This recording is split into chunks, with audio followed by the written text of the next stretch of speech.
Bonjour, je viens vous présenter comme chaque semaine l'horoscope qui démarre ce lundi 23 juin pour toute la semaine à partir du lundi 23 juin. Alors il y en a qui vont être contents, bon voilà, il va y avoir des privilégiés, il va y avoir des heureux, plus que d'autres, c'est la vie, c'est injuste, c'est comme ça. Voilà ce que ça donne pour cette semaine. La semaine démarre avec une conjonction entre le Soleil et Jupiter. Soleil, principe de mise en lumière, conditions solaires, signe de l'horoscope Soleil. Hein, le gros morceau qui, lui tout seul, occupe, comme nous le savons, 98% de la surface planétaire de notre système. Donc il est vraiment majoritaire, dominant. Il démarre lundi, il est à 2 degrés du Cancer, il est déjà en Cancer, hein, et dans son sillage, dans son axe, dans sa ligne de mire derrière, c'est ce qu'on appelle une conjonction, les deux dans le même axe, il y a Jupiter, planète de l'optimisme, du positif, de la chance, de l'expansion, d'une façon générale, qui bien évidemment soulage quand c'est un peu trop étouffé et donne de l'amplitude lorsque les dispositions de ce sur quoi il passe sont plutôt susceptibles de nous ouvrir sur l'extérieur pour prendre davantage de respiration. Donc dans tous les cas, je reste convaincu que dans l'immense majorité des situations, l'influence de Jupiter est positive. Voilà ce qu'il faut garder. Donc on a dans le ciel, c'est rare pour l'utiliser, donc je saute sur le 15, une configuration Soleil-Jovienne, je trouve la formulation élégante, Soleil-Jovienne, Soleil-Jupiter, les deux dans le même axe, tac, au tout début du Cancer, entre 2 et 3 degrés. Donc ça commence pas mal. Pour qui cette semaine? Parce que Soleil, énergie, Jupiter, positif, énergie positive, très dense, hein, voilà. Donc il y a vraiment un pôle de concentration particulièrement stimulant pour mes signes d'eau, mes signes de terre. Allez, dans l'ordre, ou presque tous les signes de terre, vous allez voir. Excellent pour mes cancers. Excellent aussi pour mes scorpions. Vous voyez, mes signes d'eau, ça vient, tout vient à point qui sait attendre. On rentre là dans une séquence qui est plutôt favorable pour vous, surtout que Jupiter va rester 1 an en Cancer, donc vous avez le temps de préparer le terrain. Donc très bon, disais-je, pour mes cancers, mes scorpions et mes poissons. Bien évidemment, le pôle de polarisation le plus aigu, le plus puissant se fait sur le premier décan, et après c'est dégressif en fonction de l'éloignement. L'influence est toujours bonne pour tout l'ensemble du signe, mais dégressive à mesure qu'on s'éloigne, doucement mais sûrement, de cette séquence du premier décan qui elle est très très puissante. Donc très bon, disais-je, pour Cancer, Scorpion, Poisson, mais également Taureau et Vierge, qui sont ce qu'on appelle à 60 degrés de cette conjonction Soleil-Jupiter, pareil avec la même logique de dégressivité. Dans tous les cas, c'est bon pour nous 5, parce que du coup je me mets dans le même sac que vous, nous sommes dans le même bateau, dans la même dynamique pour bénéficier du Soleil-Jupiter conjoint. Ça pourrait être pas mal pour mes Capricornes s'ils n'étaient pas pile en face, hein, c'est ce qu'on appelle une opposition. Donc ce n'est pas mauvais en soi, Jupiter n'est jamais mauvais, la tradition disait, mais pour vous, mes Capricornes, il y a très peu de chances que ça arrive, vous êtes tellement carré, organisé, consciencieux, logique, pertinent, j'arrête, hein, j'arrête, mais j'aime beaucoup les Capricornes, je suis encerclé par les Capricornes à titre perso. Et donc, bref, vous avez l'opposition, mes Capricornes, vous êtes le seul signe de terre un peu agacé par la double opposition Soleil-Jupiter. Pourquoi? Parce qu'elle pousse à l'impatience, aux excès, et parfois un petit peu à l'autoritarisme. Hein. On y va franco, on ne fait pas dans le détail.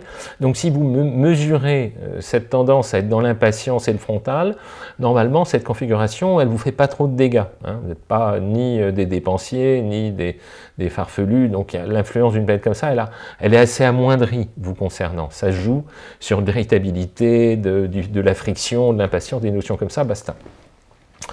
Un peu tendu aussi pour mes premiers décans bélier, premiers décans balance, hein, même logique, demi-opposition carrée, hein, cette conjonction Soleil-Jupiter, elle vous pousse à l'excès, vous, mes béliers, ne prenez pas de décision hâtive, et vous, mes balances, faites très attention à ne pas vous laisser embarquer dans des trucs qui ne sont pas faits pour vous.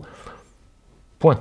Voilà, hein, il y a une marge variable, mais ça peut donner des mises en situation comme celle que je viens d'évoquer, la liste, elle est longue comme un jour sans pain, mais ayez en tête d'être un peu prudent pendant quelques jours là, si vous êtes premier décan Capricorne, premier décan Bélier, premier décan Balance, avec cette conjonction Soleil-Jupiter qui vous regarde un peu de travers. Voilà, ça rime.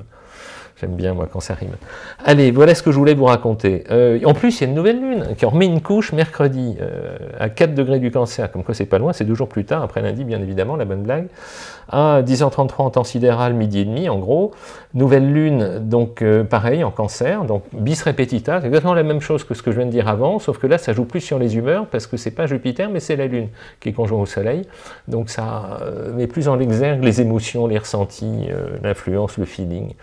Tout ce qui fonctionne à l'affect va être plus en lumière, plus exposé pour les mêmes, hein, en bien ou en moins bien, vous l'avez bien compris. Quoi d'autre? Dans la même lignée, Mercure, planète de la communication, moi qui suis un mercurien, un pur mercurien, Vierge, Mercure en Vierge en maison 10, Mercure est à 25 degrés du Cancer lorsqu'on démarre la semaine lundi, il va y rester, donc on va me dire encore les mêmes, j'arrive, change de disque. Eh bien non, excellent encore pour communiquer jusqu'à jeudi 19h10 en temps sidéral, ça veut dire plus l'heure de Greenwich, plus l'heure d'été, ça veut dire 21h10. Donc jusqu'à jeudi 26, 21h10, Mercure sera en Cancer.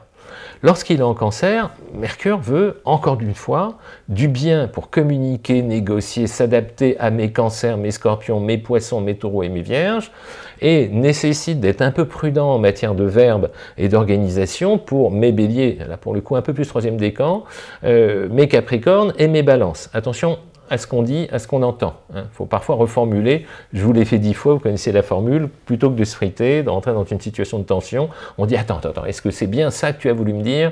Je veux être bien sûr d'avoir tout bien compris. Tu sais, parfois, moi je ne comprends pas tout, donc il faut m'expliquer comme si j'avais 5 ans. Et quand on le fait comme ça, en général, ça déballonne pas mal les tensions. Moi j'aime bien, hein. Ça m'arrive rarement, mais ça arrive quand même. Donc ça permet de simplifier, hein, de déballonner un élément de tension. C'est ce que j'appelle ça comme ça, moi en tout cas. Voilà, pour Mercure. Et puis à partir de jeudi, la donne change. Pourquoi la donne change-t-elle à partir de jeudi 21h10? Pourquoi? Parce que Mercure, planète de la com, que j'aime bien moi en Cancer, moi, je l'adore en Cancer, Mercure.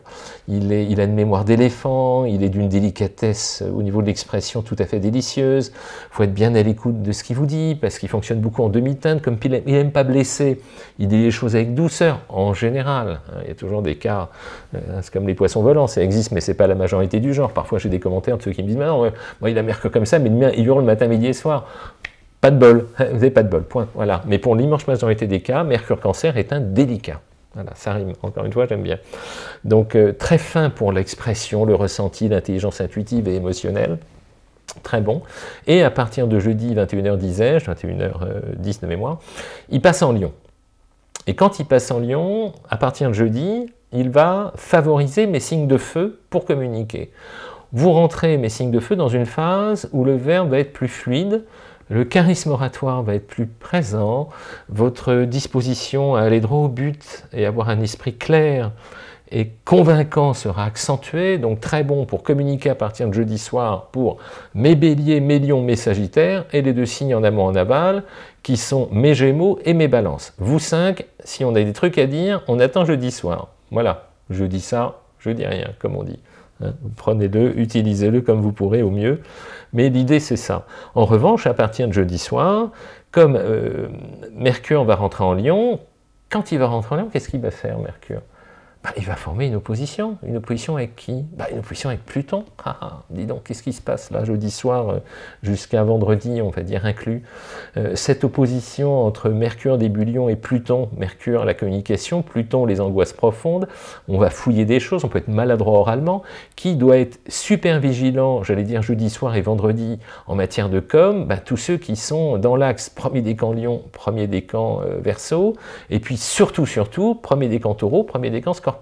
Jeudi, vendredi, ayez le pied extrêmement léger si vous avez des choses à dire. Je ne sais pas si la formule s'y prête, mais c'est qui me vient en tête. Voilà, c'est dit.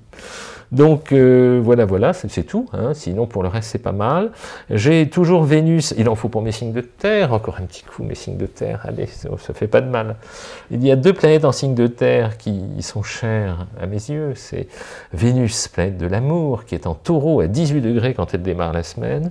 Très belle position en Taureau, on sait, c'est le charme oratoire, c'est le charme physique, ça donne...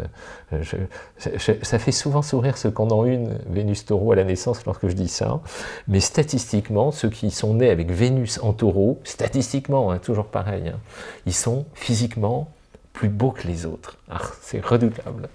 Vraiment, Vénus Taureau, c'est un truc qui fait qu'on prend soin de soi, on a besoin d'amour, on est très sensible au sens, donc on va être plus vigilant à s'entretenir, à être séduisant, à être sensuel, quoi, tout bête. Hein. Voilà, c'est dit. Hop, hop. Donc Vénus Taureau, très bon, apporte beaucoup de charme pour mes taureaux, mes vierges, mes capricornes, mes poissons et mes cancers. Très bon matière de charme pour toute la semaine. Hein. Il sera là encore un peu plus tard. Et puis, attention, la gourmandise ou l'hypersensibilité pour mes scorpions, mes verseaux et mes lions. Hein. Carré de Vénus, opposition de Vénus, c'est jamais mauvais, on est juste un petit peu dans l'excès. Attention à ce qu'on boulotte. Enfin, Mars, l'action. 3 degrés de la Vierge, donc pour nous, les Vierges, en ce moment, on retrousse les manches, faut qu'on fasse attention, nous les Vierges et les Mercuriens, hein, Vierge, Gémeaux, Poissons, Sagittaire. Mars est puissant, il est un peu excessif quand il est en conjonction, même s'il est très positif, et un petit peu excessif pour mes Gémeaux. Attention à ne pas faire 10 trucs en même temps en ce moment, mes Gémeaux cette semaine. Essayez de vous raisonner, essayez d'être mesuré dans ce que vous entreprenez, de façon à ne pas vous disperser dans tous les coins. Idem mes Sagittaires, idem mes Poissons. En revanche, très très belle énergie, globalement, pour mes Vierges quand même, pour mes Taureaux, pour mes Capricornes, pour mes Cancers et pour mes Scorpions. Très belle énergie à exploiter, c'est le moment de bouger. Ça rime encore. Bon, j'aime bien, moi ça me fait marrer tout seul comme un mot, à vrai dire. Allez, il y a une autre conjonction dans le ciel en ce moment, c'est une conjonction entre Saturne à 1,38 degré du Bélier, je fais précis pour le coup, et Neptune qui est à 2 degrés, donc un quart, même moins d'1,5 degré entre les deux, c'est vraiment une conjonction.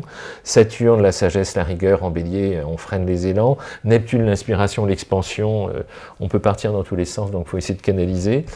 Cette conjonction Saturne-Neptune, elle est intéressante dans le ciel. Elle est intéressante parce que on me met en adéquation deux mécanismes qui sont aux antipodes l'un de l'autre à la base. Saturne, c'est le froid, l'hiver, la rigueur, et Neptune, c'est l'expansion, l'ouverture, l'idéalisme, le flou, l'incertitude, l'incertain, mais en même temps la dilatation, quoi, l'océan. Hein. Donc j'ai la restriction saturnienne et la dilatation océanique de Neptune. Les deux conjoints, ça donne des mélanges qui peuvent donner le meilleur et le pire, en fait. Hein. Donc dans tous les cas, si on le vit bien, on est sage, raisonnable et organisé avec Saturne, et on est bien inspiré avec une bonne intuition avec Neptune. Voilà la visée. Le reste, c'est moins bien. Faites simple. Hein. Donc très intéressant parce que cette conjonction en début Bélier, ben, ça doit vous recalibrer en ce moment sur ce que vous voulez pas mes Béliers. Dans tous les cas, ça reste positif pour mes Lions, pour mélanger les deux notions auxquelles je faisais référence. Très bon aussi pour mes Sagittaires, mes débuts Verseau et mes débuts Gémeaux. Vous n'êtes pas dans des mauvaises dynamiques tous les 5 là. Je ne parlerai pas des autres cette semaine, j'ai déjà fait la semaine dernière. Voilà, et j'ai toujours Uranus. Uranus, il est à la fin du Taureau, il se rapproche, il se rapproche. Oh, il se rapproche, je vais vous faire une vidéo là, dans quelques jours, là, parce que je crois que c'est le 7 juillet qui passe en Gémeaux, qui quitte enfin le Taureau, mais il reviendra, n'inquiétez pas. Mais il va faire une première incursion en Gémeaux, je suis curieux de voir ce que ça va donner Uranus en Gémeaux à partir du 7 juillet, mais je garde pour l'instant, parce que j'aime bien garder en mémoire, en avance. Je suis une vierge, moi, un vierge chez les écureuils, hein, il aime bien préserver un peu ce que je vais vous raconter par la suite. Voilà ce que je voulais vous dire. Allez, je vous parlerai une autre fois des conjonctions Soleil-Jupiter, tout ça. Mais je vais vous raconter une petite anecdote, parce que Jupiter, c'est la chance. Pour moi, hein, enfin, moi je le vis comme ça. Jupiter, c'est l'état d'esprit positif qui fait qu'on voit les choses du bon côté, ce qui fait qu'on envoie des énergies optimistes sur l'extérieur, avec plus de chances qu'on vous renvoie un écho sur le même ton, du même calibre. Hein. Il y aura toujours des ronchons, là, il ne faut pas insister. Mais globalement, si vous êtes stimulant, positif, constructif, vous avez toutes les chances de stimuler ça chez ceux qui sont réceptifs à ça. Ça fait écho, tout simplement. Donc moi, j'aime bien Jupiter. J'ai vraiment une planète que j'affectionne tout particulièrement. Et j'aime bien les Jupitériens par nature parce qu'ils incarnent ça. C'est aussi bête que ça, hein, les gens positifs, tout simplement. Et je voulais vous raconter une anecdote que j'ai entendue, donc je vais vous la partager. L'anecdote fait référence à un recrutement auprès de... C'est un test, en quelque sorte, qui consisterait à intégrer dans une équipe un nouvel élément sous la forme d'un commercial. Donc quelqu'un qui aurait un peu d'entre-gens, un peu de fluidité relationnelle, un peu de savoir-faire humain, etc. Un commercial. Donc c'est une boîte qui essaye de recruter un commercial. Et la technique utilisée, qu'on m'a racontée, alors je ne sais pas ni quoi, ni comment, ni dans quel contexte, mais j'ai retenu l'idée, parce que l'idée générale, je la trouve intéressante. On proposait aux commerciaux un test entre guillemets d'aptitude. Hein. On met de côté le CV, la motivation, ok. Un petit test. Alors je ne sais pas si c'est légal, je ne sais pas qui l'a fait, je vous donne ça en vrac, juste pour le jeu de la réflexion. On leur proposait un magazine. C'est pas tout jeune ce que je vous raconte. Hein. On leur proposait un magazine, on leur disait, question, combien y a-t-il de photos dans ce magazine? Alors, ça ne marche pas sur tous les magazines, mais il y a un certain nombre sur lesquels ça fonctionne très bien. Et on leur dit combien il y a de photos. Premier type de réponse du commercial, le laborieux. Le laborieux, il va prendre le magazine, il va lire page par page, et puis il va noter à chaque fois qu'il y a une photo, il va dire voilà, le magazine il fait 150 pages, et puis il y a 117 photos, voilà, j'ai compté deux plombes pour faire le truc, mais c'est pas grave. C'est carré, c'est cash, c'est de laborieux.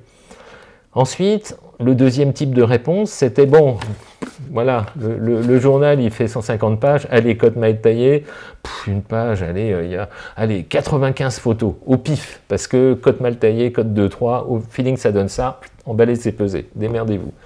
Ça c'était la deuxième attitude, c'est le type un peu laxiste, un peu léger, mais bon, qui se dépatouille comme il peut. Une autre forme de commercial, en quelque sorte, plus léger et plus aléatoire. Et puis, il y a la troisième catégorie de commerciaux. Lui, il prend le magazine, il va regarder dans l'ours. L'ours, c'est là où il y a toutes les infos techniques, rédacteur en chef, publication, dépôt légal, etc.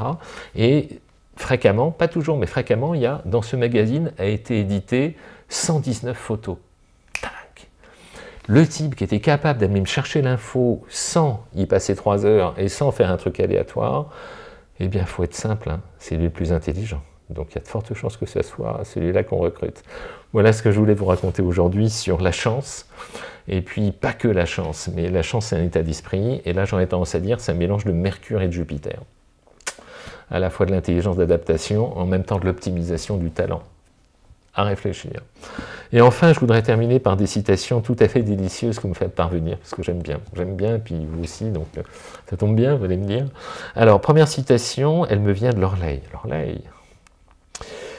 de Tahseen Ferra. Apprivoiser le bonheur, c'est apprendre à l'accueillir comme un invité discret, à l'honorer sans le retenir, et à en faire un compagnon de route dans la simplicité de l'existence. Ça mérite que je vous le refasse, je pense, je vais vous le refaire. Apprivoiser le bonheur, c'est apprendre à l'accueillir comme un invité discret, à l'honorer sans le retenir, et à en faire un compagnon de route dans la simplicité de l'existence. J'adore cette citation. Une autre de Daniel. Quand la vie te présente 1000 façons de pleurer, montre-lui que tu as 1000 façons de sourire aussi. Ah, belle, hein? Et enfin une dernière de Françoise qui nous cite Jacques Salomé. Aimer ses enfants, ce n'est pas tenter de les protéger de ce qui a pu nous arriver, c'est leur permettre d'affronter ce qui peut leur arriver. Aimer ses enfants, ce n'est pas tenter de les protéger de ce qui a pu nous arriver à nous, c'est vrai que c'est projectif, mais à l'inverse, c'est de leur permettre d'affronter ce qui peut leur arriver. Jacques Salomé, par Françoise. Voilà ce que je voulais vous raconter cette semaine. Merci, et puis à la semaine prochaine, à très vite.